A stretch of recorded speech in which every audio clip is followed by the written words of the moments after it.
bekliyorum. Ama sen başka bir konularda, sana sarhoşum bu yollarda. Kaybolmuş sevinçlerim var da, alacak yıllarda.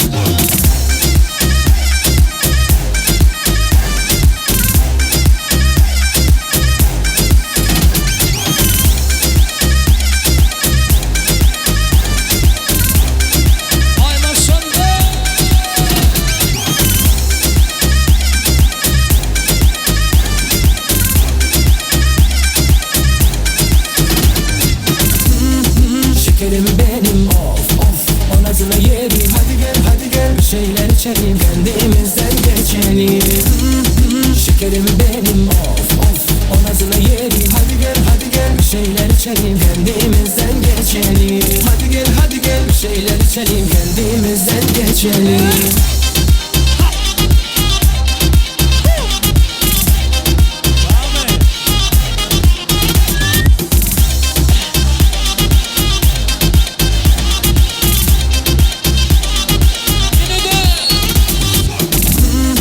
Şekerim benim of of, o nazına yerim. Hadi gel hadi gel, bir şeyler içelim, kendimizden geçelim.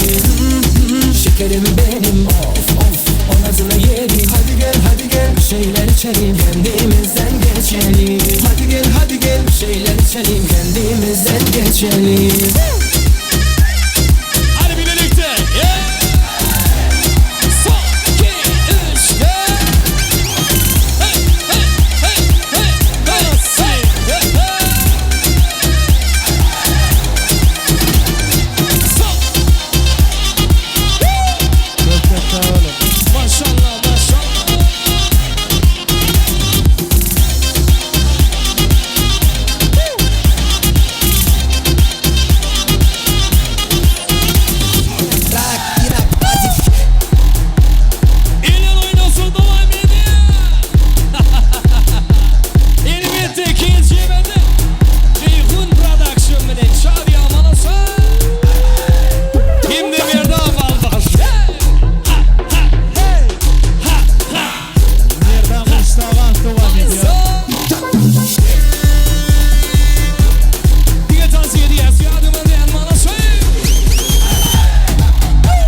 Ceyhun Bergün.